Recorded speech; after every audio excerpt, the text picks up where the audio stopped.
Get ready to enter the Thrive Time Show. We started from the bottom, now we here. We started from the bottom and we'll show you how to get here. Started from the bottom, now we here.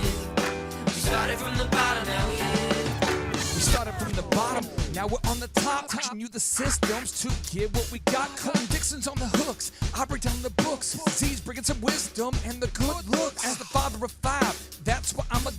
So if you see my wife and kids, please tell them hi. It's the C&Z up on your radio. And now 3, 2, 1, here we go. We started from the bottom, now we here. We started from the bottom and we'll show you how to get. Dr. Z, how are you, my friend? I'm great, Clay. How are you doing, buddy? Good to see you. I am doing very well. I feel like the wonderful food we just had a couple burritos, feeling good about life. And we're here talking about checklists. Come on. Now, here we go. We're talking about checklists, and getting it done right. Oh, yes. Now, before we deep dive into it, I'm going to say something that might offend 95% of the viewers, but we're going to do it in a nice way because we care. And I'm going to start by ripping on myself. I'll be a viewer too. I know when I grew my businesses, I got to a certain point where I could no longer do everything myself. And at that point, I just yelled at people for not doing it right. Yeah. So I hired people, no one did it right, I'd tell them not to do it wrong.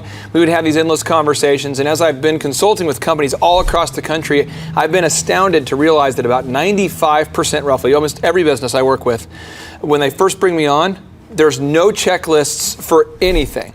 There's no checklist for cleaning the bathroom, there's no checklist for answering the phone, there's just no checklist.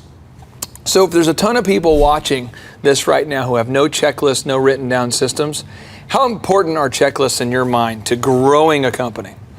Well, it's one of the few ways you can try to duplicate. You know, people always ask me, how do you have so many businesses and you have so many things going on, you have to duplicate yourself? Well, you know, there's a lot of really smart people out there, and you can tell them something, and they may remember a part of it, but they don't remember all of it, and it's a few things that they forget, that they don't do, that makes you have a very, very difficult day. So writing it down and making it, you know, where you can replicate it with other people. It's like, here's what you say when you answer the phone, here's what you do, and before you leave, here's the 10 items you have to make sure that are done for the day.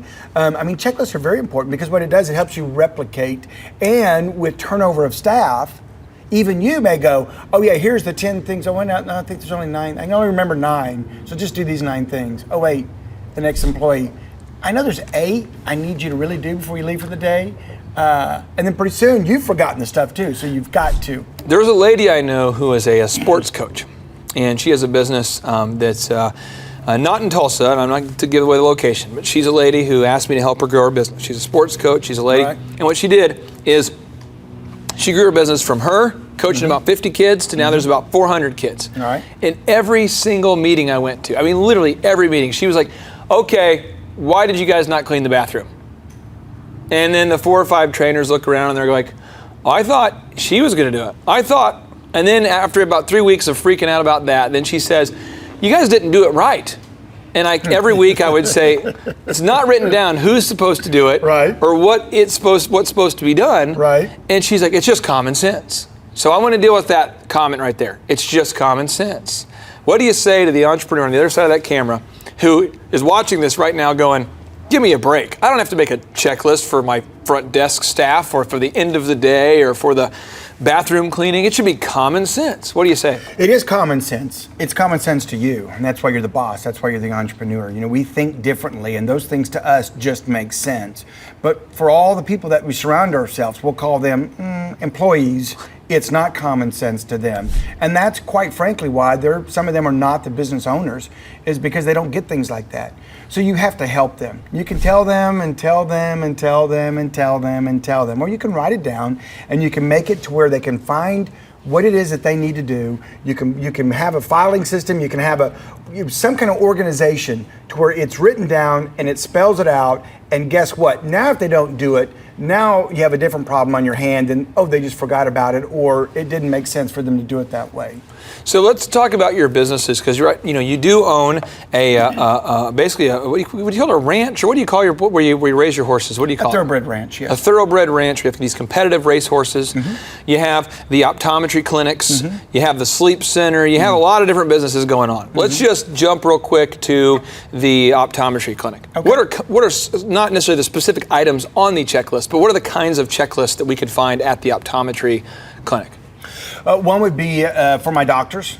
I try to train them and try to coach them. I want them to be as much like me in the exam room as possible. So they have a list of things that they're to follow, that they're to do. And then also they have if this happens, you go here. If this happens, you say this. And so not only is it a checklist, but it's also kind of a script of an exam and some things that can happen through that. So now let's hop over here to this place, which is the Z's Auto Auction. So Z's Auto Auction, you guys are selling hundreds of cars, maybe 700-800 cars a week in and out of here. What are the kinds of checklists we can find here? Well, I didn't finish on the optometry. Oh, sure. The optometry is about 4 areas, and each one of those areas have their own checklist to walk through for the employees in that. Same thing over here in Z66. Ronnie, my operations manager, has an entirely different checklist than Doug in my sales office. My ladies behind the desk, if you will, they all have their checklist of things that they need to do to prepare for the sale. Because what happens is, we have a sale every Friday. So, you show up on a sale and all of a sudden you look around going, hey, wait, why didn't anybody know that we're doing a special RV sale today at 11:30? Whose job is that to get the word out on that? Everybody's looking at each other like, you have to make those lists. You have to let people know what they're being held accountable for and what they're responsible for. So, each one of my businesses, it's not just one checklist for everybody, so to speak. I mean, there are the basics that you expect for your employees, but each area has its own checklist of things that they need to do for that week to be successful or for that day to be successful. So let's just say that I got hired to you as some sort of, hired to work for you as some sort of man secretary. Okay. And so you say, I want you to every day answer the phone. Okay. I want you to clean out the restroom. I want you to, there's just things that you want me to do every day. Okay. How detailed of a checklist do you have, one? And then do you inspect it or follow up on it every day? How do you know it gets done? Well, if I'm your direct supervisor, yes, I follow up on it. I mean, that's part of a supervisor's checklist, is to make sure that all the people underneath them did their checklist. Whoa. Whoa. So you're saying, so there's a checklist for every job, and then someone follows up on that job? Well, that's part of their checklist. And that's what keeps it together? Yeah. And so unless people are checking it, I'm asking this because this does not happen. I guarantee you that almost everyone watching this right now, let's ask yourself, if you're watching this right now, ask yourself, do I have a checklist for who's cleaning the bathroom and what they're supposed to do in the bathroom? Do I have a checklist for every time I book an event or sell something of how I want the customer to be handled? And if we're honest, we're probably not. But yet the entrepreneurs that I've met who are successful, at Disney World, there is a checklist for everything. And at your businesses, there is a checklist. When did you learn this? When did you have this epiphany of, I need to make a checklist for everything? Well, what happens is you just get so many, when I started, it was me and another person that ran the business. There was 2 of us. And yeah, it was common sense. I had my checklist right up here. And guess what? Everything got done for the day and everything got taken care of because it was me and this other person doing it. But as I grew and as I hired more people, unless I wanted to be the one doing everything and running around checking everything, I started to hand those responsibilities off to people. And then I understood that, you look up 2 years later and now you're 4th generation. In other words, you've gone through 4 employees at that spot and you look at them and you go, why aren't you doing everything you're supposed to be doing? It's like the old game back in kindergarten or in elementary school. I whisper something into your ear and around the thing. By the time it gets over to the 10th person, the story's completely different. Would you think that even videographers who might or might not be filming the show should have checklists? I think so, especially videographers. Are you kidding me? They're the worst of it. Okay. No, I'm teasing. But the point is that having a master kind of file back that you go to, that you add to, that you're always kind of tweaking, is good and healthy, because then what happens is whenever you're training the next person, guess what? It's easier to train them. Yeah. I love this. This to me is like story time. This is great. So now Is there a little fireplace going back here? this is great. This is story time with Dr. Z. Now, I want to read this quote to you from a guy named Michael Gerber. And Michael Gerber has written a lot of best-selling books about entrepreneurship, specifically called the E-Myth series. Okay. And he has this quote. He says, most entrepreneurs are merely technicians with an entrepreneurial seizure. Most entrepreneurs fail because they're working in their business and not on their business. Do you agree with that concept that you see a lot of entrepreneurs who are busy working in it but not making these systems to work on it? Yes, I see that. I mean, here's the deal. It's kind of like the guy that says, hey, I'm really good at doing yard work. So he does yard work. And he says, you know what, I've kind of got my own accounts now. I probably should have my own business.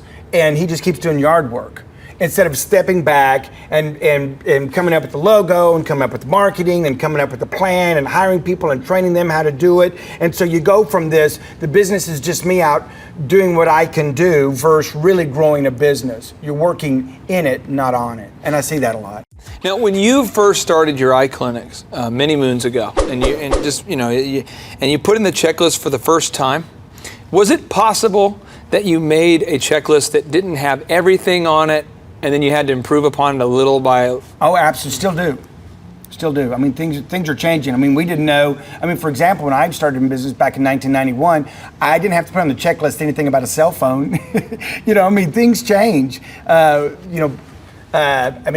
Piercings and tattoos, and the way you address these with your employees and your policies, and you have to evolve, you have to change, and you have to understand that just because you make the checklist today doesn't mean it's never going to change. If it's not changing, that's probably not healthy.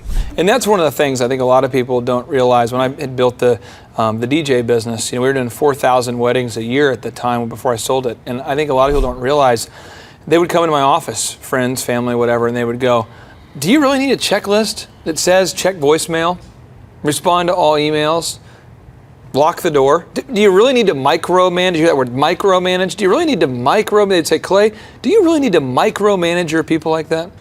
And we did about $1.5 million, dollars of revenue at that time. And I said, well, yeah, because I would forget to check the voicemails, there's something I would forget. And I think the people had about 20 items on their checklist for every day. It was stuff. What do you say to somebody who says, well, I don't want to micromanage my staff. I kind of want everyone to have their own artistic I want people to feel like they're, I want them to be able to come to work and then I don't want to micromanage, I don't want to put on the list they have to check off that they checked voicemails or locked up. I feel like people should be a little more loose, a little more, what do you say to that guy? Well, if you don't manage them, somebody else is going to manage them. And if they're your employee and you're paying for them, you need to manage them. That's what management's about. And running a business is duplication and making sure people are doing what they need to do to help you grow your business. And if you don't care about it, and if you don't have a passion for it, why on earth do you think they're going to? So micromanaging is a term that could be misused in this area. Yeah. I hear it all the time. That's why I'm asking you. Yeah, it's a term. It's kind of like going, well, I'm going to hire a doctor, and I hope they do a good job, and I'm not going to micromanage them and go get them. Good luck. But they're representing me. They're in charge of the thing most precious to me, and that's my customers. All the other employees are looking at them, wondering what they're going to do. You don't think I'm not going to micromanage that to some degree? Yeah. Yeah. I'm not going to tell them, hey, we're blue today, and it could get to the point of maybe silly, But the point is it's your business. You have a passion for it, and if you don't have that and express that, and the way that you manage your people, then your business is going to suffer because of it. And I'm not saying it won't be successful. And and one of the things I never want to do is argue with Thrive Mentors, but I want to push back on one thing for you, because I've noticed even at your businesses too. I don't think you don't make them wear blue, but I think one thing you've done is you said, I want you to wear one of these 4 colors, or you have a uniform now too. Yeah, I have a uniform, and I know maybe that was a bad example. No, but I just want to mention the 4 colors I want them to wear. Yeah. I think it's amazing because people think, when I know people who know you, they go, Dr. Z, he's high energy. So they assume that you must be disorganized. Loosey-goosey. Hey, shoots from the hip. Yeah, but you are a systems guy. You have to be. That's the way you build an empire, if you will, of businesses. That's the way that you know that you can go to sleep at night because you know that staff members know what to expect from you and they know what to do. If they don't do it, that's a whole nother topic. And I want to think about this real quick because this is just a concept that blew my mind. Because right now you have a couple hundred employees. If all of them just made 2 mistakes a day, or just one. I've had those days. Where all of them just forgot to do one thing on their list that doesn't exist because it's all in your head. Right, common sense. How many calls would you have? It would be crazy. Oh, I mean, it'd be endless chaos. You know, it's kind of like you forgot to lock the front door. Did you not think that was important? You didn't set the alarm. I mean, these are common sense things. But you know, the thing about it is that if you don't have someone checking it and inspecting it, these things, you'd be surprised, these things get forgotten. Let's pretend that this piece of paper is my checklist. Okay. And I'm that man secretary who you hired. Okay. And it says check voicemails. Okay. And send out the mail. Okay. And wear blue. And wear blue. With a red tie and a white shirt. Check. That's on my checklist every day. But if I didn't do it, so it's about 4:55. Can you kind of role play just real quick on how you would follow up with me on the checklist and how you would respond when I tell you that I didn't get it done? Can we just kind of do that little thing real quick? So you said, hey, Clay, hey, did you check the voicemails and did you go ahead and send out the mail? And I said, no. I was going to. I just totally forgot, and it's on my checklist. What would you say to me? First of all, I would say I'd listen to you. I'd say, well, is there a reason why you didn't get to your voicemails today, Clay? I didn't look at my checklist. I guess I left it in my car. Okay. Well, do you understand the importance of the checklist? I mean, yeah. I just thought. A lot of it. Honestly, a lot of times I don't even look at it because it's kind of here, and I guess I forgot.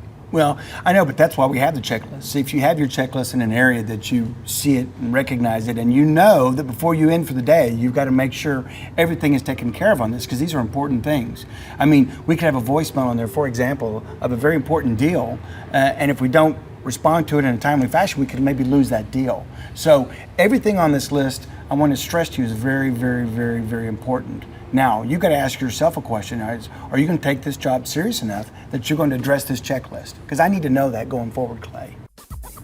Let's say a week later, same conversation. Okay, a week later, you've already had this one conversation. Now we're on to conversation number 2.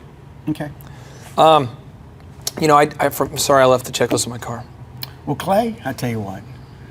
Why don't you go get in your car and drive someplace and take your checklist out and go get a new job with it? No, I mean, at some point you have to understand. At what point would that have to happen, though? At what point would if I was your man secretary? Yep. And I have to know this because people were watching this. I got to get serious now. I'm just saying, because a lot of people who are watching this, they are saying, I hired an assistant and they didn't check the voicemail once. I asked them, they didn't check it again, and so the owner's either left to kind of give up hope and say, well, no one will ever do their job, or I mean, what do we say now that second time? What do you do? What point do you say it's gone too far? Or it's an excellent question, and I get that asked probably about as much as anything. Okay.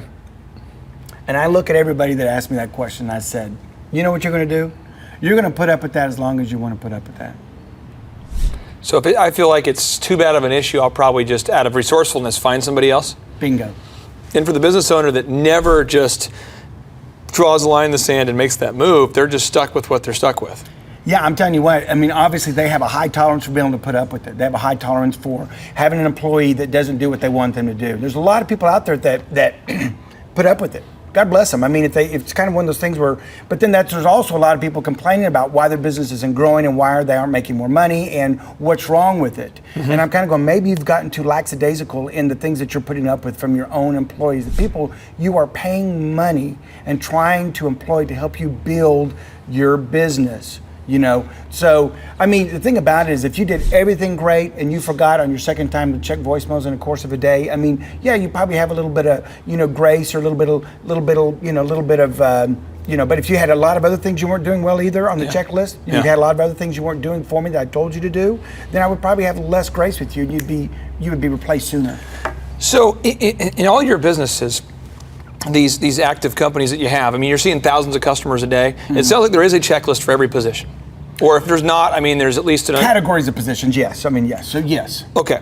And because I've had the opportunity to work with business owners all over the country, I can confidently say that almost every business owner I've ever met with does not have a checklist for every position.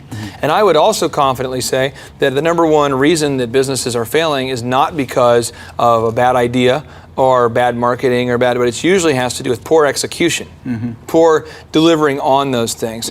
So I'm going to read you a Michael Gerber quote here that's a huge quote here. He says, just think, what would you do if you honestly believe that you're going to create 10,000 stores, 10,000 offices, 10,000 shops, or 10,000 orchards, or 10,000 of whatever it is you set out to do, 10,000 times?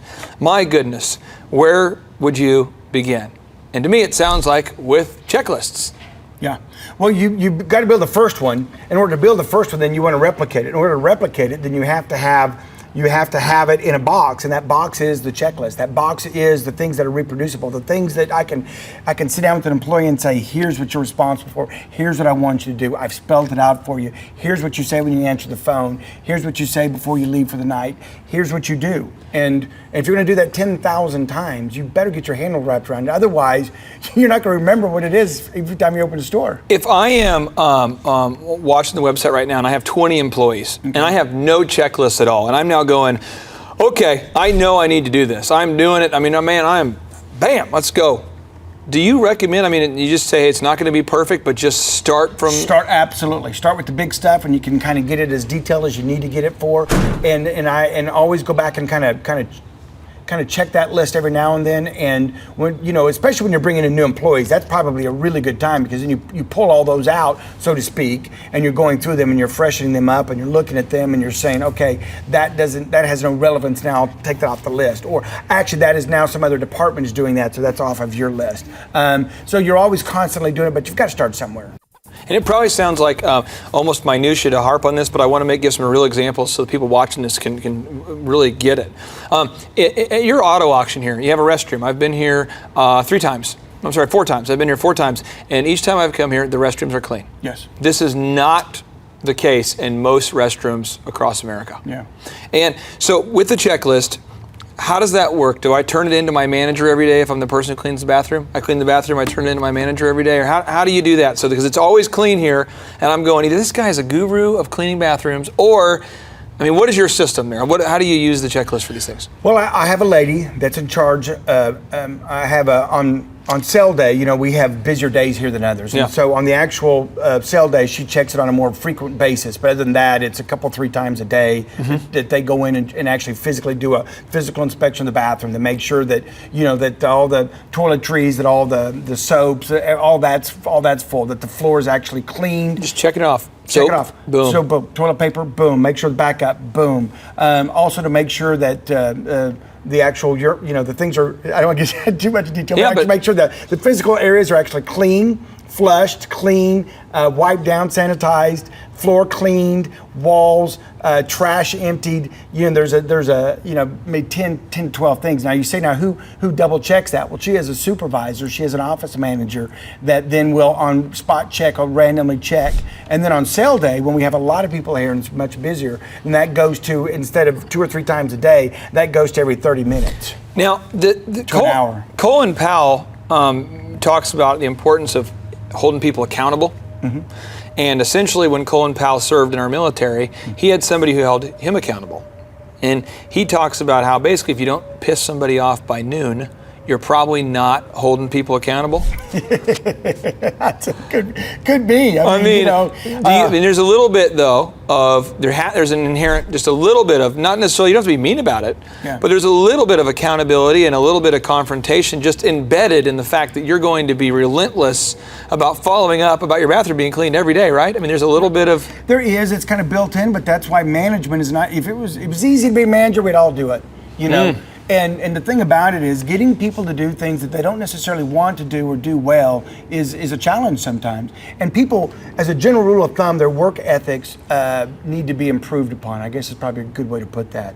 And so that's what management's about. Oftentimes, the guy that ends up being the manager was the guy that could, he was the one that, like for example, in my labs, in my optometric offices, the guy that makes the glasses the fastest, he moves up to shift manager, and then pretty soon he's the guy that is now the lab manager, and pretty soon he's a store manager, and pretty soon, so you just kind of move up this list with not necessarily the right tools and mindset to be one. They may be a good worker, but not a good delegator or a good checker of other people, So there's a little bit of that confrontation of, hey, I want to be friendly, but I want to make sure it gets done. Okay, so to the guy on the other side of this camera who has a business, he doesn't have a checklist for his bathroom. Every day he talks about how his bathrooms are dirty. What do you say to that guy, the non-checklist bathroom guy? Get a checklist. I mean, the thing about it is that, right now, if I were to walk into your business and said, well, who's responsible for doing it? If I lined up all your employees and said, okay, which one of you are responsible for doing it? And let's say someone did raise their hand and say, okay, how often are you supposed to do it? I don't know. Well, what are you supposed to do when you go in there? Clean it? I mean, these are things, this is why you're set up to fail. If you don't give them specifics to do it, because in your mind it is common sense. We talked about that earlier. In your mind it makes sense. In your mind you go in and you do it because you take pride in it because it is your business. It's not their business. They're an employee. They're worried about, what someone said on Facebook last night. They're worried about, where they're going to, if their boyfriend's going to ask them out to dinner this weekend. I mean, they've got other things on their mind. Yours is in there to make sure your business is being as productive and as successful and growing as much as possible. And so no one's going to care as much as you do. So write it down. Write it down for them and then help encourage them to follow through with it. And if they won't follow through with it, find someone who will. And that's how you fix a dirty bathroom. And I will say this, though, I mean this because I think somebody watching this is saying this is not possible in every scenario. And I'm going to just keep pushing back. And for some reason, this is the most exciting topic in the world to me. But I want to share this because I mean it. Steve Martin, the great comedian, Steve Martin, the great playwright, Steve Martin, he talks about in his book, Born Standing Up, how he went out there and he performed his routine and he says, joke 1 was funny, joke 2 was funny, joke 3 was not funny, joke 4 was funny, joke 5 was funny, note to self, gets off stage, crosses it off, not going to say that joke anymore. Right. Replaces it with joke 3. Joke 3 is replaced. Joke 3B, oh, that was a good one. Joke 4, not so good. And he built a checklist for his routine. Yes. And if you watch a gifted comedian, it's the same routine over and over. Why am I talking about this? Because I had to get convinced men. You understand, with my wedding entertainment company, I found out after meeting with the guy who was running Quick Trip at the time, Mr. Chet Cadgio, that it's best to hire people for attitude, not for skill. Right. And so I literally hired people and I made it a prerequisite that you could have never DJ'd before. And I could teach 45 men to be funny every Saturday who had no comedic experience and no experience playing music. And I even had the employees come in and I said, hey, if you've never heard of music before, you're actually the kind of guy I want. Mm-hmm. Because as a wedding DJ, I don't want you playing your biases. I want you to play what that bride wants. Mm-hmm. And so I made these checklists. So I'm not kidding. With you and I in like an hour and a half, you could be DJing your way to success. Because if someone says, could you play some country? You just open up that page and there's a checklist of country songs that are the most popular that work.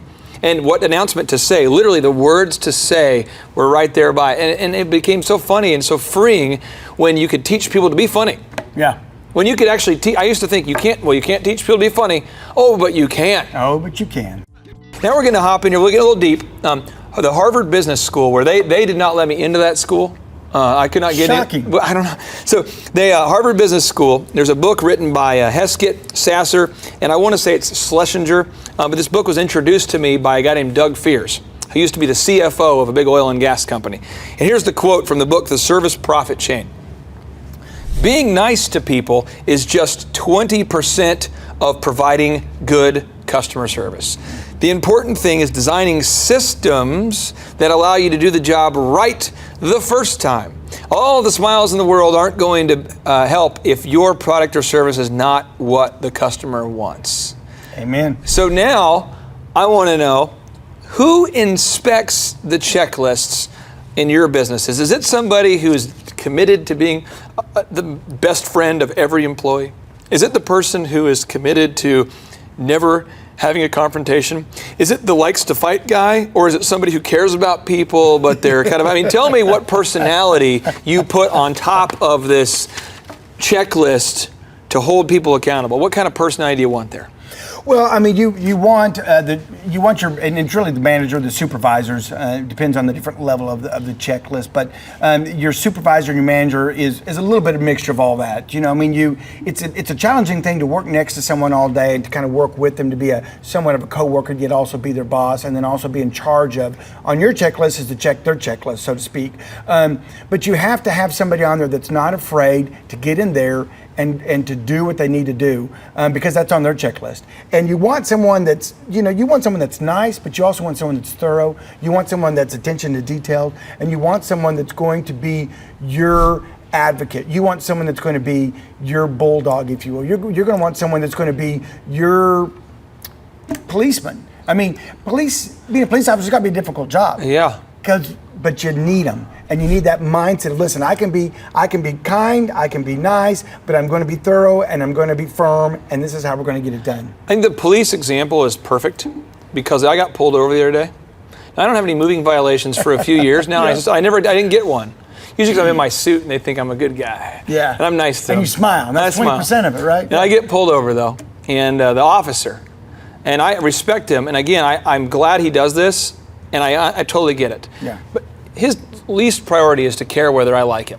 Right. He says, "Sir, did you not notice there was a dump truck over here on the side and we were waiting for traffic to go through? I had my lights on, and yet you drove around me into it was a one way. You only go this way or this. It's not like one of those passing lanes. It was just a hard line, so you can only go this way or this way." Right. And I went ahead and went into oncoming traffic in the Hummer around the car, and I just kept on going. And then I saw another car that was stopped, and so I went around the shoulder, and I did the figure 8, making good time. Yeah. And the guy pulls me over, "Woo, woo, sir, driver's license," and he's not making eye contact. He's got glasses on, like sunglasses, and you can tell he's looking into my soul. He's just intense. Like, "Sir," I said, "Sir," so he gets the stuff, he comes back. "Sir, are you aware that you broke this law, that law? Do you have any idea why I pulled you?" He's just intense. And then I was like, then he takes his glasses off, and he smiles. And it's someone who I did their wedding, and it's the husband. And he's like, "Stop doing that stuff. Yeah. Why would you make me?" And so he let off the manager face for just a second. Yeah. And he was like, "Why would you just stop? Yeah. And he was like, funny, because he has to be stern, because he's in character and he's not looking. He's got his sunglasses on. He's just looking down at and then he looks at me and he puts 2 and 2. He pulls my license and he realizes that, like, it's me. And he tells his wife, he's like, "What is that guy's deal?" But again, he could not, if he would have said, "Sir, is it now a good time to pull you over?" Yeah. How you doing, sir? And I'd be like, "I'm in a hurry. Is it okay? Is now a good time?" Or, "I don't know if you're aware of the law." If he would have been meek, he would have lost. Right. But instead, he put me in my place. I'm thinking, I don't want to get shot, don't want to go to jail, don't want to get a ticket. Sure. So I'm just going to do that. But you have to assert yourself. You're like the referee, kind of, right? Absolutely. You're the most amazing part of that whole story that I find hard to believe. Well, I've driven with you, and the idea that you don't have any moving violations for 2 years I don't. is crazy. I mean, we need to make sure when we edit this, we insert the footage of my recent Hummer escapades. oh my goodness! I tell you what, you've driven with this guy. It's like, oh Lord, how do you not die? How do you ever get to where you're going? No, I gotta say this though. I'm just telling you, and I'm a red light runner. I'm a midnight gunner. That's the least of the issues. I mean, that's like so far down the checklist of things you do wrong in a car. That right there is like a spirit of my soul of truth. It just that's awesome. Okay. Okay, I don't think there's any trust though, and I'm not going to satisfy because I'm continue to be a bad driver. But okay, so now we're moving. I know people change seldom. That's why we got to get you a driver. Yeah. Okay, so now we're moving on here to the service profit chain. Another quote from the Harvard Business School professors. They said, and these guys, by the way, studied UPS, Southwest Airlines. They're studying companies like Disney World, and they're saying, how do these companies build successful businesses? That's why there's so many successful people that are coming out of Harvard Business School, because they know what they're talking about. And this is the quote. He says, "The perceptions of priorities were quite different at the second and third levels of management than at the top." They went into these companies and researched them, and they said to the boss, "What is the objective of your call center?" And the boss says, "To book speaking events." They go to the low-level guy, just to make calls. I'm just trying to make calls. If I get 500 calls and I put my name on this list, I've won. I put my name on the list. I put the tally mark on the board. I've won. They go to the boss and they say, "What's your job?" And he says, "Our job is for every Dairy Queen to produce at least $1 million of gross revenue and $200,000 of profit." They go to the frontline guy. My job is really, I just have to punch in and punch out. I got to make sure I'm here physically behind this thing. And so as you go down the food chain, the people who have the wrong perception tend to stay there, and the people at the bottom that have the right perception tend to move up. But there's always a big disconnect between the guy at the top and the guy at the bottom. So I want to know from how important is it from your perspective to communicate to your managers what your expectation is from you?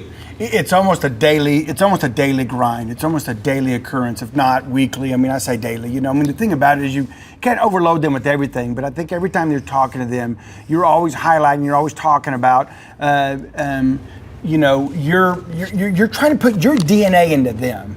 Is really what it's about. And you do that by spending time with them. You do that by taking them to lunch. You do that by talking with them. You do that by coaching them up. You do that by sharing with them your dreams and your views and what your goals are. And you're just trying to take your DNA and put it. You're trying to clone yourself as best as possible. It's about the only way I can say it. And I want to say this for somebody who's watching who maybe doesn't understand what's going on here.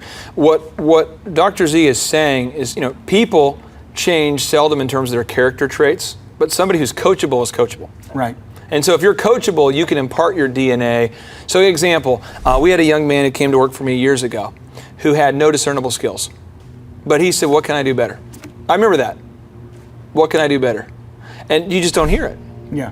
Well, years later, he's out doing his very successful company right now. Sure. And he's into industries that are way above his way above his degree level or his certifications. Or I think if anybody said, "Well, Dr. Z, but you're an optometrist. How do you have any business racing competitive horses that are actually winning?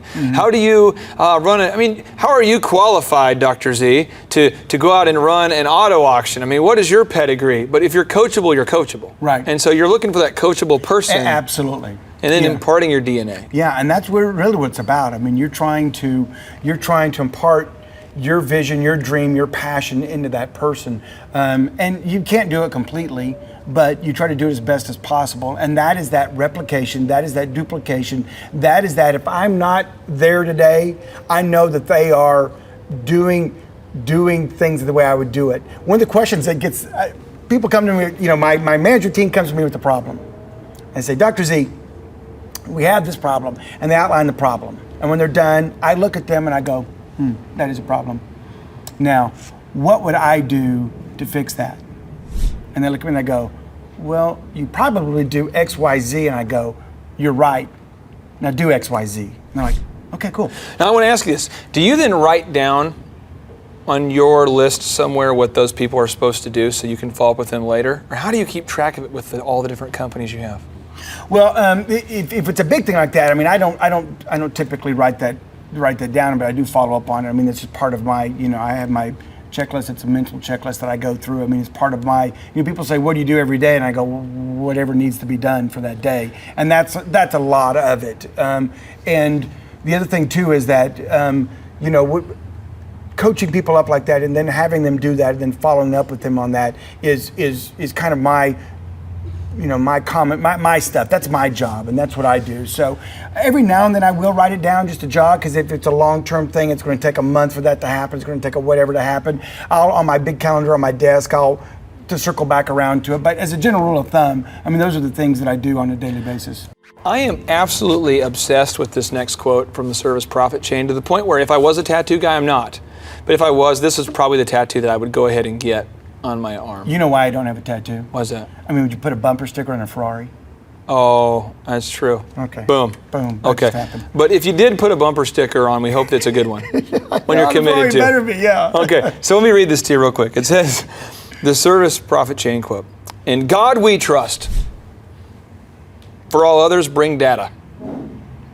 And I just thought that was essentially, when I read it the first time, I thought, "In God we trust, all others bring data." And I'm just kind of marinating, like, what is it? And I'm starting to realize that it's so true, because if you as an owner begin to trust without verifying, Ronald Reagan was famous for saying, trust but verify.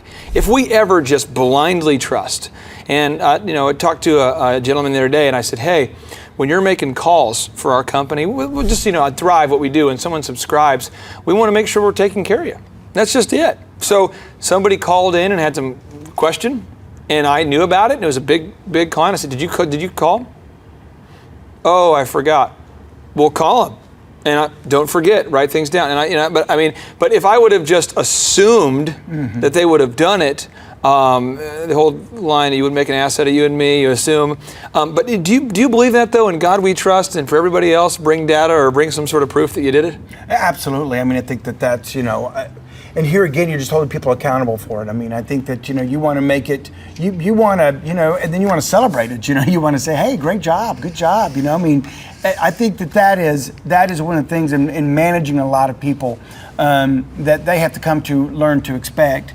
That if they know that they're going to be held accountable for it, they're going to be followed up on, they're going to be a lot more likely to get it done because they don't want to answer the ire of their boss being mad at them or upset with them or not happy with them. And I can say this, people, if you're watching this and you're going, well, I can't fire them, get over that. We're not talking about firing every single person if they make a mistake. What we're talking about is holding people accountable. Right. And people, if they know you're following up relentlessly, a lot of times people are like, I'd rather just have it done than to deal with that confrontation every Tuesday. Yeah, exactly. Yeah. Yeah. So now I want to ask you this here, because this is a big thing. When you're making these checklists, yes. Do you walk around your office, like when you have a problem of something that's not done, do you immediately grab one of the checklists and write on there, like, okay, this is how I need to update this? Or how do you make your checklist? Because I think a lot of entrepreneurs, I know it seems like a simple task, but for your auto auction, let's just say that one of the cars goes out and it's not cleaned the way you want it to. Do you, when you first started the auto auction, did you immediately go, okay, I need to add that to a checklist? Or is that on a checklist? Is that how your mind kind of works? Absolutely, and I was a big fan back when the early kind of checklist forming days. I was a huge fan of sticky notes. I carried sticky notes in my pocket, and I would write notes throughout the day on stuff, and I would then compile them. And it was like around the office was, did you get a sticky note today? How'd you do?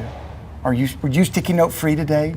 Because I didn't get a sticky note today. So one of the things about it is that a lot of times, if I didn't write it down right then, when I was back really working in the business, like taking ups as we call it, seeing patients and grinding and doing all this stuff.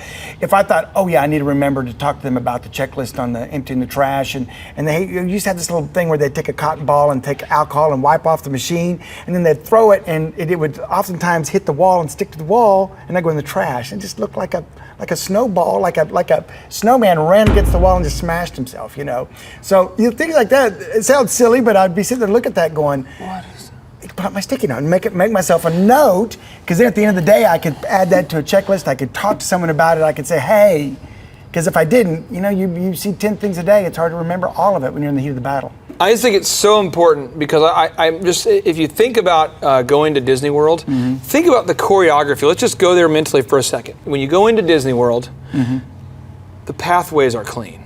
Yeah. There's a certain music playing. Who hit play on the music? Who cleaned? Then you walk in, it smells a certain way. I found out there's actually smells that are kind of pumped in to create that smell. Then there's a certain, when you walk in, the ticket guy, he has a certain system where he checks your ticket in, he checks your ticket out. There's somebody over here selling tickets. This person's letting you go through the turnstile. Somebody else is saying, hey, how are you guys? Do you need any help? It's all this choreography. All this is this symphony of commerce, this orchestra, and it all has to work. And I know some of the footage the guys got of your auto auction in operation. It is a controlled chaos, but how many cars would you sell at one time? Well, see, we have 5 lanes going. We have 5 cars being sold at the same time. And say they drive them through here, and each car is a minute, if that. And in a given day, we'll sell upwards to 1,200 cars. 1,200 cars? Yes. And in a couple, 3 hours. It's so hard for me to get it because that's why I love learning from you guys. I felt like a boss. 4,000 weddings a year. Like a little boom? Boom. 1,200 a day. That's awesome. In my face.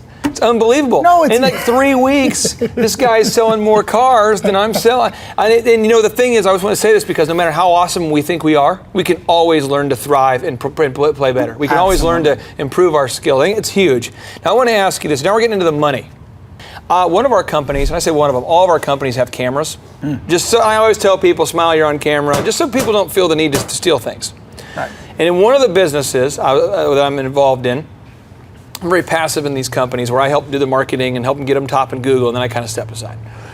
And I said, hey, we're always short on cash, you know, by $100. Watch the tape. What do you mean? I just watch the tape. I mean, we have a motion sensor thing, just watch the motion moments. Well, that'll take like 2 hours. Yeah, do it. Well, you see somebody taking money, working there, putting money in the pocket, putting money in the pocket. You watched a customer taking a product. You watch, and the thing was, I was most frustrated with, and we fixed it since then. But I was just saying, this person is somebody who you know their character's not that awesome. And I get we can't have a genius at every position in our business. I realize that the American work ethic is something that needs to be addressed. But I would also say that somebody has to be in charge of following up with whoever handles the cash. Right. There's got to be a daily checklist for who handles the cash. Oh, yeah. And in any business, there has to be accountability. Yes. So I don't care if you own your own business. I mean, if you own your own business, you need to have somebody who follows up on the cash. So you can't just, I trust people. And it's amazing how, so I'm going to get into the cash issues because I think these are the ones where it gets really personal to entrepreneurs. Okay. And these are some of the rare areas where you can go out of business real fast if you don't do this right away. So I'm going to get into this. In a small business such as yours, let's say small business, a medium-sized business where you're selling a ton of cars, who handles the cash at the end of the day? And is there a checklist for, you had the cash, you signed off on it, it went here? What's your end of day cash process? Not necessarily where does it go, but I mean, what's your process to make sure that the cash is not being stolen? Well, we have a checklist. We have people that handle it, and then we have multiple counters. Obviously, some days we get a lot of cash that comes through here. We have cameras, and we have people that are responsible for that. So, the bottom line is that we don't have a lot of employees here that handle cash. Number one, and number two, and some of it comes up missing. We pour into it and figure out where it is and what happened to it, and then we hold people responsible for it. So, if you're been given $1,000 and it shows up missing, you're responsible for it. So let's talk about responsible. Let's just say I'm responsible for, let's say I'm at your optometry business, and a customer pays $200 of cash. Okay. And I go, I don't know where it is. I mean, I was there. I don't know where it was. I mean, I thought Joan was the one who cashed out. Well, we would know. First of all, you have the key that has to open the drawer attached to your wrist. The key that opens the drawer is attached to your wrist. Yeah. Why? Well, because you are then responsible for, during your shift that day, whether it's noon on, whether it's all day, you're the only one that can open the door to mess with the cash. So guess what? It was you. Okay. So you're responsible for it. And that's one of the things that we've done. We've got a camera on you. You're the one with the key, and you're responsible for it. So whenever we're counting down or counting up, now mistakes happen. I mean, people hand out wrong change. There's human error involved. But but you are responsible for it because you're the only one that had access to it. And that's what you do. You try to eliminate. You try to look at your system, and you say to yourself, "I need to make it as difficult as possible to steal." And then I need to limit the number of people that can do it. So therefore, let's say you were the only one. It was me and you that worked there, and I'm in the back working, and you're up front taking all the money, and the money's short. Guess who's responsible for it? You. Okay. So you limit the number of people that touch it. On behalf of all the slow learners in America, I want to chime in on this. Pretend that you used to DJ for me, okay? You come out. I think I'd like to. I think we would. I think if you had about 2 weekends of glory, I think you would have just been like a Meatloaf concert meets a wedding. Gosh, yeah. Awesome. They wouldn't mind me to end. I mean, no, they'd just keep going. They would get married again. They'd put a Z on the cake. So here's the thing. So what happens is the DJs come out. Now, if you're DJs, people that are entertaining an audience till 2 a.m, they come back from the show jacked. I mean, they're pumped. Like, woo! This wedding was awesome. You would not believe what happened tonight. And there's 40 guys all unloading. A place like this, 40 guys all unloading equipment, all simultaneously. And I would always be $1,000 to $2,000 short of cash. Always. And I was like, what happened? And I put the cash right there. I'm like, So I did this for like a year. That's as long as you put up with it. Yeah, about a year. Yeah. And finally my wife is like, people are going to keep taking cash unless you make them accountable. And I'm like, whatever. Go meet with a mentor. He says the same thing. I come back to my wife. Vanessa, you're right. Yeah. Sorry. So then I come back. I say, here's the deal. Moving forward, you DJ a show. We require a $150 deposit, and the remaining balance is due at the end of the night. And if you don't turn in your cash or your credit card receipt, I pay you not. You can't do that. I'm going to. I will not pay you at all. Well, they say it's a violation of labor law. And I was like, okay, well, great. We'll average your 2 shows together, and now you made $8 an hour per show instead of 30. But I'm not paying you. And if you leave a piece of equipment at the wedding and you don't come back with it, if it's system number 42 is not back, I'm not paying you. And I remember how mad these guys were. Oh, yeah. They're like, you're crazy. I remember this one guy, he says, so you mean you're going to charge me $600 for a speaker? I'm like, yes. That's what it cut. I had to go a little crazy. Yeah. So I had some big turnover. And I realized because I was a bad manager, I attracted bad employees. Is that real? Yeah. Bad manager, bad employees. Well, I mean, the guys that could care less about stuff. That's for sure. They start getting I'm telling you about me, so you guys can say, oh, I'm not that dumb. So it's like the 2005. It's Christmas Eve, and I decided this is Operation Checklist. It's going down. Everything's going to be. So the guys come in, and this is the first week I'd really enforced Dr. Z. And I said, okay. You have your cash? Oh, yeah, they never paid me, but I need to get paid tonight. I'm like, it's this guy. I'm not paying you tonight. What? Why quit? Good, go for it. Next guy. Hey, do you have your cash? No, I don't. Out of 40-something guys, I'm not exaggerating, and Jason Bailey he can vouch for this. I think I fired like 18 guys out of like 45 in one night. Well, what made it doable is that in the DJ industry, there's almost no events in January. So they're running walking the plank. Yeah. But I found it's from the guys who stayed were diligent and didn't mind being followed up on. They had nothing to hide. They were honest, and they had honest friends who were afraid to work for us because of all the crazy people. And then the honest guys, one guy comes to me, I'll never forget, he says, I would have referred my friends, but a lot of the guys who worked up here, are kind of embarrassing. Mm-hmm. And so I appreciate you making that call. And I'm just like, I needed that little bit of validation. Mm. And then now since that time, if somebody can't produce cash and they can't tell me where it went, and they're wearing the thing on the wrist and they can't tell me where the cash is, I don't get emotional about it. It's a black and white issue. But you had to have had money stolen from you at some point, right? Oh, absolutely. How much money did you have to, or not how much, but how many times did you have to have money stolen from you maybe before you decided, okay, we're going with the wrist thing, with the key thing and the camera thing? I mean, how big of an issue did it become before you finally were like, I'm not tolerating this? 4 months into my very first business 20 some odd years ago. 4 months? Mm-hmm. In my face, this guy beats me. He sells 1,200 vehicles a day. 4 months in, it took me like 5 years. In my face. It might be. I mean, it was the craziest thing. You find when you start business, you don't even think about it. Okay, how do I keep my employees how do I keep them from stealing from me? You don't even think about that. Yeah. But when it happens to you, man, it's just like a punch in the gut, and then your mind gets to thinking, well, how do I keep that from happening again? So I know I mentioned I didn't get into Harvard. It took me 3 times to take my ACT to really get in, and I've determined that the slowest learners are also the slowest earners. And it works to reverse. The fastest learners are the fastest earners. So I am impressed with the speed at which you pivot there. Now, when it comes down to the money, there's a quote I want to read from the service profit chain that again blows my mind. It says, measuring and establishing facts at every step of the process. Without facts, assumptions and misperceptions will defeat whatever reason and good judgment can be brought to effort. So it's saying you have to get the facts. You have to get the numbers. Do you get a daily number at the end of the day about how much cash is in or the drawer? I have my people text me every day. Every day? Every day. Every day. So good. And how do you turn off that mindset when you come? I'm asking you, as a man, you come home because you are like a captain follow-up. You're bringing you are following up on the checklist. You are. I like that. I just salute or what? Bam. Bam. Well, you're following up on the checklist. You're following up on the managers. You're empowering people. You're constantly pushing and pushing, and it doesn't come easy. When you come home, how do you dial it down a notch so you can still be an awesome husband? That is one of the secrets of life that you have to master in order to have some kind of normalcy about you.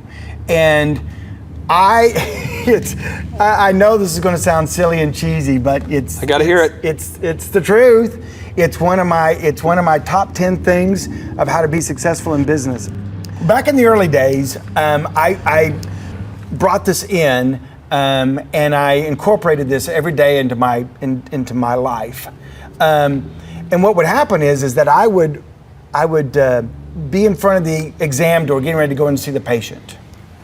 And back then we had paper charts still. Now we're we're paperless now. But we had paper charts back then, and I would pull the chart out of the little slide, the thing that was on the door, and I would look at that, and I would look at the person's name, and first of all, see if it was the first time they'd been back before, so if I'm supposed to know them. Of course, in the early days, no one had really been back yet.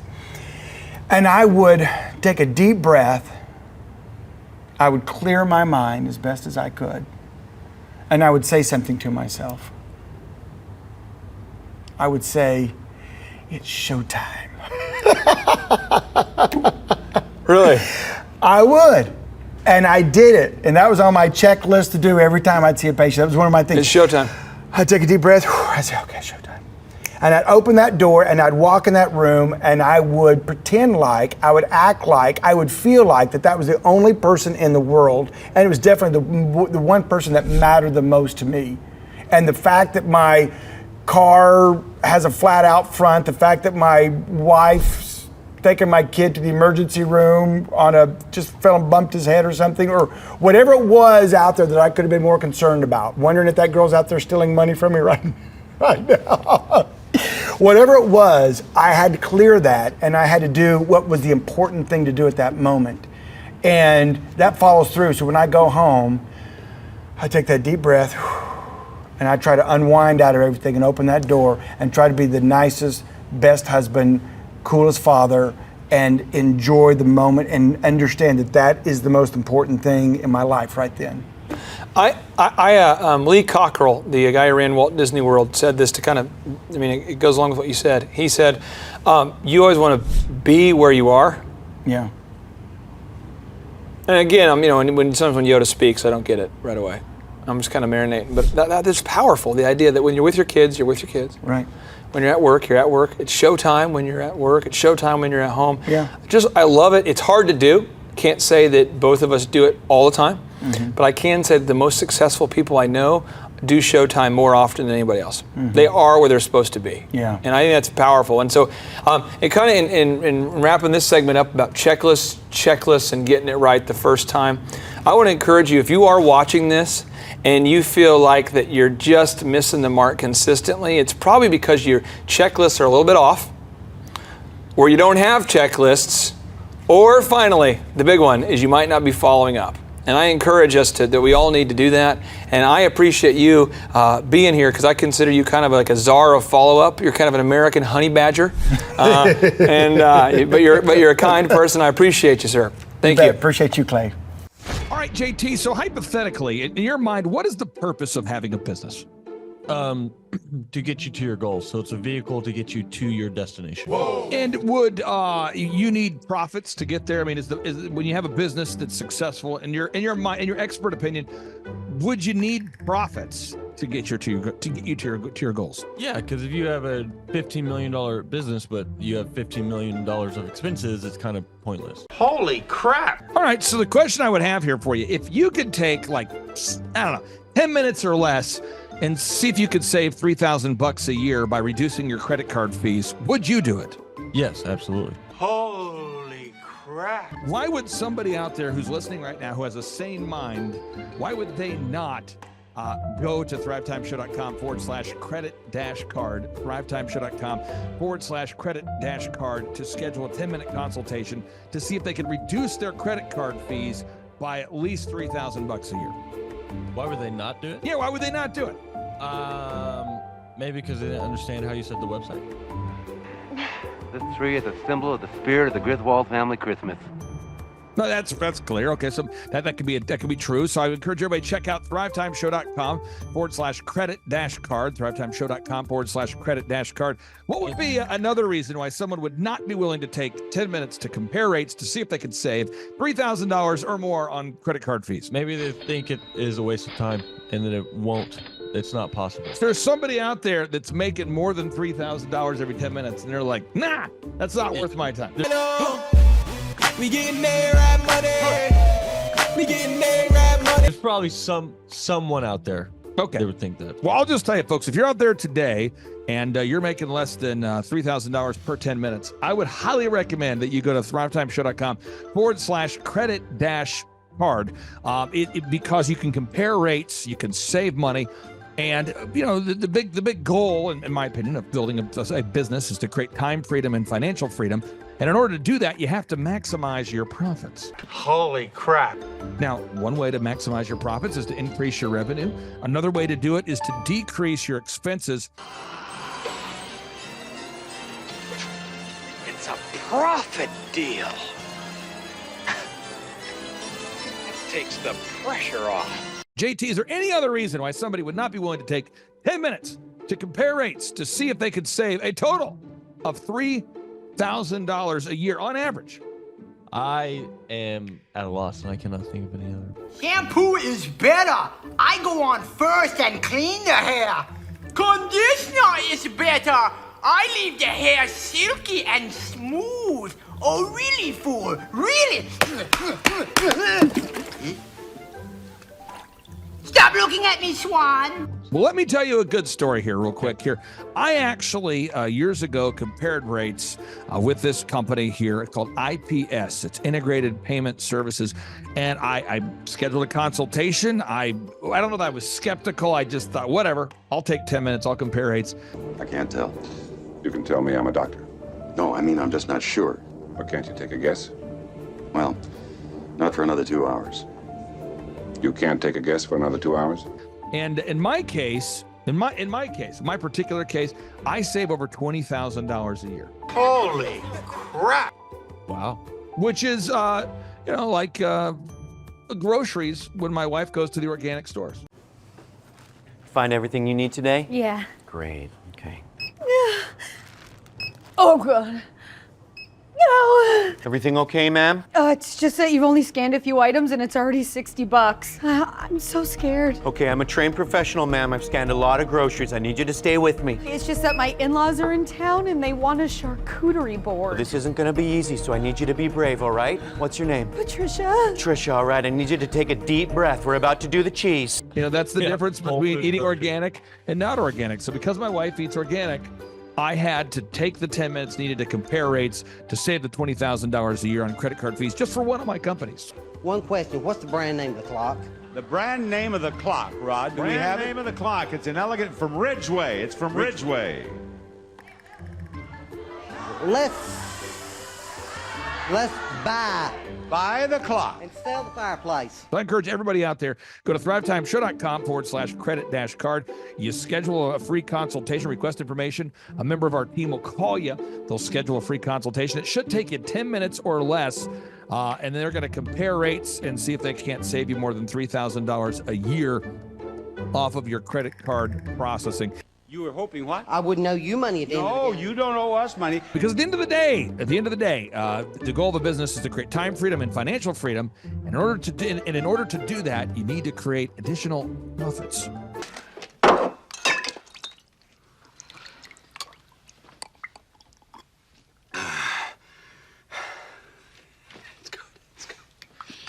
The number of new customers that we've had is up 411% over last year. We are Jared and Jennifer Johnson. We own Platinum Pest and Lawn and are located in Owasso, Oklahoma.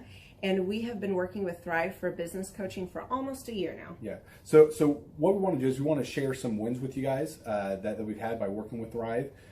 First of all, we're on the top page of Google now. Okay. I just want to let you know what type of accomplishment this is. Our competition, Orkin, Terminex, they're both $1.3 billion companies. They both have 2,000 to 3,000 pages of content attached to their website. So to basically go from virtually non-existent on Google to up on the top page is really saying something. But that's come by being diligent to the systems that Thrive has, by being consistent and diligent on doing podcasts and staying on top of those podcasts to really help with getting up on with their listing and ranking there with Google. And also we've been trying to get Google reviews, asking our customers for reviews. And now we're the highest rated and most reviewed pest and lawn company in the Tulsa area. And that's really helped with our conversion rate. And the number of new customers that we've had is up 411% over last year. Wait, say that again. How much are we up? 411%. Okay, so 411% we're up with our new customers. Amazing. Right. So not only do we have more customers calling in, we're able to close those deals at a much higher rate than we were before. Right now, our closing rate is about 85%, and that's largely due to, first of all, like our Google reviews that we've gotten people really see that our customers are happy, but also we have a script that we follow. And so when customers call in, they get all the information that they need. That script has been refined time and time again. It wasn't a one and done deal. It was a system that we followed with Thrive in the refining process, and that has obviously the 411% shows that system works. Yeah. So here's a big one for you. So last week alone, our booking percentage was 91%. We actually booked more deals, more new customers last year than we did the first 5 months. Or I'm sorry, we booked more deals last week than we did the first 5 months of last year from before we worked with Thrive. So again, we booked more deals last week than the first 5 months of last year. And it's incredible. But the reason why we have that success is by implementing the systems that Thrive has taught us and helped us out with. So. Some of those systems that we've implemented are group interviews. That way we've really been able to come up with a really great team. We've created and implemented checklists. That way everything gets done and it gets done right. It creates accountability. We're able to make sure that everything gets done properly, both out in the field and also in our office. And also doing the podcast, like Jared had mentioned, that has really, really contributed to our success. But that, like I said, the diligence and consistency in doing those and that system has really, really been a big blessing in our lives. And also, it's really shown that we've gotten the success from following those systems. Yeah. So before working with Thrive, we were basically stuck. Really no new growth with our business. And we were in a rut and we didn't know. The last 3 years, our customer base had pretty much stayed the same. We weren't shrinking, but we weren't really growing either. Yeah, and so we didn't really know where to go, what to do, how to get out of this rut that we're in. But Thrive helped us with that. They implemented those systems. They taught us those systems. They taught us the knowledge that we needed in order to succeed. Now it's been a grind. Absolutely, it's been a grind this last year. But we're getting those fruits from that hard work and the diligent effort that we're able to put into it. So again, we were in a rut. Thrive helped us get out of that rut. And if you're thinking about working with Thrive, quit thinking about it and just do it. Do the action, and you'll get the results. It will take hard work and discipline, but that's what it's going to take in order to really succeed. So we just want to give a big shout out to Thrive, a big thank you out there to Thrive. We wouldn't be where we're at now without their help. Hi, I'm Dr. Mark Moore. I'm a pediatric dentist. Through our new digital marketing plan, we have seen a marked increase in the number of new patients that we're seeing every month, year over year. 1 month, for example, we went from 110 new patients the previous year to over 180 new patients in the same month. And overall, our average is running about 40 to 42% increase month over month, year over year. The group of people required to implement our new digital marketing plan is immense, starting with a business coach, videographers, photographers, web designers. Back when I graduated dental school in 1985, nobody advertised. The only marketing that was ethically allowed in everybody's eyes was mouth-to-mouth marketing. By choosing to use the services, you're choosing to use a proven turnkey marketing and coaching system that will grow your practice and get you the results that you're looking for. I went to the University of Oklahoma College of Dentistry, graduated in 1983, and then I did my pediatric dental residency at Baylor College of Dentistry from 1983 to 1985. Hello, my name is Charles Kolaw with Kolaw Fitness. Today I want to tell you a little bit about Clay Clark and how I know Clay Clark. Clay Clark has been my business coach since 2017. He's helped us grow from 2 locations to now 6 locations. We're planning to do 7 locations in 7 years and then franchise. And Clay has done a great job of helping us navigate anything that has to do with like running the business, building the systems, the checklists, the workflows, the audits, how to navigate lease agreements, how to buy property, how to work with brokers and builders. This guy is just amazing. He's this kind of guy has worked in every single industry. He's written books with like Lee Cockrell, head of Disney, with the 40,000 cast members. He's friends with like Mike Lindell. He does Reawaken America tours, where he does these tours all across the country, where 10,000 or more people show up to some of these tours. On the day-to-day, he does anywhere from about 160 companies. He's at the top. He has a team of business coaches, videographers, and graphic designers and web developers, and they run 160 companies every single week. So think of this guy with a team of business coaches running 160 companies. So in the weekly, he's running 160 companies. Every 6 to 8 weeks, he's doing Reawaken America tours. Every 6 to 8 weeks, he's also doing business conferences where 200 people show up, and he teaches people a 13-step proven system that he's done and worked with billionaires, helping them grow their companies. So I've seen guys from startups go from startup to being multimillionaires, teaching people how to get time freedom and financial freedom through the system.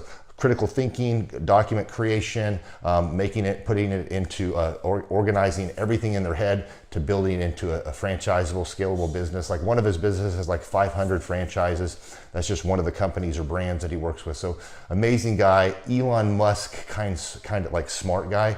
He kind of comes off sometimes as socially awkward, but he's so brilliant, and he's taught me so much. When I say that, like Clay is like, he doesn't care what people think when you're talking to him. He cares about where you're going in your life and where he can get you to go. And that's what I like most about him. He's like a good coach. A coach isn't just making you feel good all the time. A coach is actually helping you get to the best you. And Clay has been an amazing business coach. Through the course of that, we became friends. I was really most impressed with him is when I was shadowing him one time. We went into a business deal and listened to it. I got to shadow and listen to it. And when we walked out, I knew that he could make millions on the deal. And they were super excited about working with him. And he told me, he's like, I'm not going to touch it. I'm going to turn it down, because he knew it was going to harm the common good of people in the long run. And the guy's integrity just really wowed me. It brought tears to my eyes to see that this guy, his highest desire was to do what's right. And anyways, just an amazing man. So anyways, impacted me a lot. He's helped navigate anytime I've got nervous or worried about how to run the company, or navigating competition and an economy that's like, I remember we got closed down for 3 months. He helped us navigate on how to stay open, how to get back open, how to just survive through all the COVID shutdowns, lockdowns. I'm Rachel with Tip Top Canine, and we just want to give a huge thank you to Clay and Vanessa Clark. Hey guys, I'm Ryan with Tip Top Canine. Just want to say a big thank you to Thrive 15. Thank you to Make Your Life Epic. We love you guys, we appreciate you, and really just appreciate how far you've taken us. This is our old house, right? This is where we used to live a few years ago. This is our old neighborhood. See? It's nice, right? So this is my old van and our old school marketing, and this is our old team. And by team, I mean it's me and another guy. This is our new house with our new neighborhood. This is our new van with our new marketing, and this is our new team. We went from 4 to 14, and I took this beautiful photo. We worked with several different business coaches in the past, and they were all about helping Ryan sell better and just teaching sales, which is awesome, but Ryan is a really great salesman. So we didn't need that. We needed somebody to help us get everything that was in his head out into systems, into manuals and scripts, and actually build a team. So now that we have systems in place, we've gone from 1 to 10 locations in only a year. In October 2016, we grossed 13 grand for the whole month. Right now it's 2018, the month of October. It's only the 22nd. We've already grossed a little over 50 grand for the whole month, and we still have time to go. We're just thankful for you, thankful for Thrive and your mentorship, and we're really thankful that you guys have helped us to grow a business that we run now instead of the business running us. Just thank you times 1,000. The Thrive Time Show 2-day interactive business workshops are the highest and most reviewed business workshops on the planet. You can learn the proven 13-point business systems that Dr. Zellner and I have used over and over to start and grow successful companies. I mean, we get into the specific steps on what you need to do to optimize your website. We're going to teach you how to fix your conversion rate. We're going to teach you how to do a social media marketing campaign that works. How do you raise capital? How do you get a small business loan? We teach you everything you need to know here during a 2-day, 15-hour workshop. It's all here for you. You work every day in your business, but for 2 days you can escape and work on your business and build these proven systems so now you can have a successful company that will produce both the time freedom and the financial freedom that you deserve. You're going to leave energized, motivated, but you're also going to leave empowered. The reason why I've built these workshops is because as an entrepreneur, I always wish that I had this. And because there wasn't anything like this, I would go to these motivational seminars, no money down, real estate, Ponzi scheme, get motivated seminars, and they would never teach me anything. It was like you went there and you paid for the big chocolate Easter bunny, but inside of it, it was a hollow nothingness. And I wanted the knowledge, and they're like, oh, but we'll teach you the knowledge after our next workshop. And the great thing is we have nothing to upsell. At every workshop, we teach you what you need to know. There's no one in the back of the room trying to sell you some next big get-rich-quick, walk-on-hot-coals product. It's literally, we teach you the brass tacks, the specific stuff that you need to know to learn how to start and grow a business. And I encourage you to not believe what I'm saying, and I want you to Google the Z66 auto auction. I want you to Google elephant in the room. Look at Robert Zellner and Associates. Look them up and say, are they successful because they're geniuses, or are they successful because they have a proven system? When you do that research, you will discover that the same systems that we use in our own business can be used in your business. Come to Tulsa, book a ticket, and I guarantee you it's going to be the best business workshop ever, and we'll even give you your money back if you don't love it. We've built this facility for you, and we're excited to see you. If we go back 8 years ago, think about the number of clients you had back then versus the number of clients you have now. As a percentage, what has been the growth over the past 8 years, do you think? We got to inspire somebody out there who just doesn't have the time to listen to their calls. Okay, so Clay, it's like I would go up and down from about $10,000 a month up to about $40,000, but it's up and down roller coaster, and so now we've got it to where we're in excess of 100 clients. That's awesome. And so I would have anywhere from 5 clients to 20 clients on my own with networking, but I had no control over it. I didn't. Without the systems, you're going to be victimized by your own business. For somebody out there who struggles with math, if you, let's say that your average number of clients was 30 and you go to 100, as a percentage, what is that? I have doubled every year since working with you. So I've doubled in clients, I've doubled in revenue every year. It's 100% growth every year I've worked with. Now, so I'm looking, we've been good friends 7-8 years, and I've got doubled 5 times. Which is just incredible. I mean, the first time you do it, that's one thing, but when you do it repeatedly, yeah, I mean, that's unbelievable. We're working our Blessed Assurance off this year to double. We're planning on doubling again. We're incorporating some new things in there to really help us do it, but we are going to double again this year. I started coaching, but it would go up and down, Clay. That's when I came to you, as I was going up and down, and I wanted to go up and up instead of up and down. And so that's when it needed a system. So creating a system is you have nailed down specific steps that you're going to take no matter how you feel, no matter the results. You lean into them and you do them regardless of what's happening. You lean into them and it will give you X number of leads. You follow up with those leads, turns into sales. Well, I tell you, it's if you don't have a script and you don't have a system, then every day is a whole new creation. You're creating a lot of energy just to figure out what are you going to do. Right. And the best executives, Peter Drucker is a father of modern management. He said, the most effective executives make one decision a year. What you do is you make a decision, what is your system, and then you work like the Dickens to make sure you follow that system. And so that's really what it's all about. So with a script here, we have a brand new gal that just came in working for us. She nailed down the script, and she's been nailing down appointments. Usually we try to get one appointment for every 100 calls. We make 200 to 300 calls a day per rep. Right. And she's been nailing down 5 and 8 appointments a day. Somebody out there's having a hard time. That script. So she's making how many calls a day? She's making between 200 and 300 calls a day. Whoa. And our relationship is weird in that we do.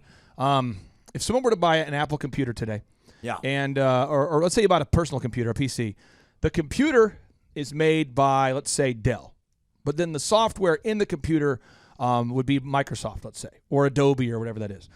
So I basically make the systems, and you're like the computer and I'm like the software. It's kind of how I would describe our relationship. Yeah. Tim, I want to ask you this. You and I reconnected. I think it was in the year 2000 and what was it? Maybe 2010. Is that right? 2011, maybe, or no, maybe further down the road. Maybe 2013. 2012. Okay, so 2012, and at that time I was 5 years removed from the DJ business, and you were how many years removed from tax and accounting software? It was about 10, 11 years. We met. How did we re-meet? What was the first interaction? There was some interaction where you and I first connected. I just remember that somehow you and I went to Hideaway Pizza. But do you remember when we first reconnected? Yeah. Well, we had that speaking thing that. There it was. So it was Victory Christian Center. I was speaking there. My name is Robert Redmond. I actually first met Clay almost 3 years ago to the day. I don't know if he remembers it or not, but I wasn't working with him at the time. I asked to see him and just ask him some questions to help, direct my life, to get some mentorship. But I've been working with Clay for now just over a year. The role I play here is a business coach, business consultant. I work with different businesses implementing best practice processes and systems that I have learned here by working with Clay. And the experience working here has, to put it real plainly, has been just life-changing. I have not only learned new things and have gained new knowledge, but I have gained a whole new mindset that I believe wherever I end up will serve me well throughout the rest of my life. Since working with Clay, I have learned so much. I mean, I would like to say almost everything about business in terms of the different categories. I haven't learned it all, but I've learned all about marketing. I've learned about advertising. I've learned about branding. I've learned how to create a sales process for organizations in any industry. I've learned how to sell. I've learned how to create repeatable systems and processes and hold people accountable. How to hire people. It's almost like every aspect of a business you can learn. I have learned a lot in those different categories. And then, again, the mindset that I've gained here has been huge. Working here, you can't be a mediocre person. You are a call to a higher standard of excellence. And then as you're called to that standard here, you begin to see those outcomes in every area of your life, that standard of excellence that you want to implement no matter what you're involved in. I would like to describe the other people that work with Clay are people that are going somewhere with their life. Marshall in the group interview talks about how the best fits for this organization are the people that are goal-oriented. So they're on their own trajectory, and we're on our own trajectory. And the best fits are those people where there can be a mutually beneficial relationship, that as we pursue our goals and we help the business pursue those goals, the business helps us pursue our goals as well. And so I'd say people that are driven, people that want to make something of their lives, people that are goal-oriented, they're focused, and they're committed to overcoming any adversity that may come their way. Clay's passion for helping business owners grow their businesses it's unique in that I don't know if there's anyone else that can be as passionate. Whenever a business starts working with Clay, it's almost as like Clay is running that business in the sense that he has something at stake. He's just serving them, They're one of his clients, but it's as if he is actively involved in the business. Whenever they have a win, he's posting it all over his social media. He's shouting it across the room here at Thrive. He's sending people encouraging messages. He can kind of be that life coach and business coach in terms of being that a motivator and that champion for people's businesses. It's again unique because there's no one else I've seen get so excited about and passionate about other people's businesses. The kind of people that wouldn't like working with Clay are people that are satisfied with mediocrity. People that want to get through life by just doing enough, by just getting by. People who are not looking to develop themselves, people who are not coachable, people who think that they know it all and they're unwilling to change. I would say those are the type of people. In short, anyone that's content with mediocrity would not like working with Clay. So if you're meeting Clay for the first time, the advice I'd give you is definitely come ready to take tons of notes. Every time Clay speaks, he it gives you a wealth of knowledge that you don't want to miss. I remember the first time that I met Clay, I literally carried a notebook with me all around. I was looking at this notebook the other day, actually. I carried a notebook with me all around, and I just took tons of notes. I filled the entire notebook in about 3 or 4 months, just from being around Clay, following him, and learning from him. And then I would say, come coachable. Be open to learning something new. Be open to challenging yourself. Be open to learning and adjusting parts about you that need to be adjusted.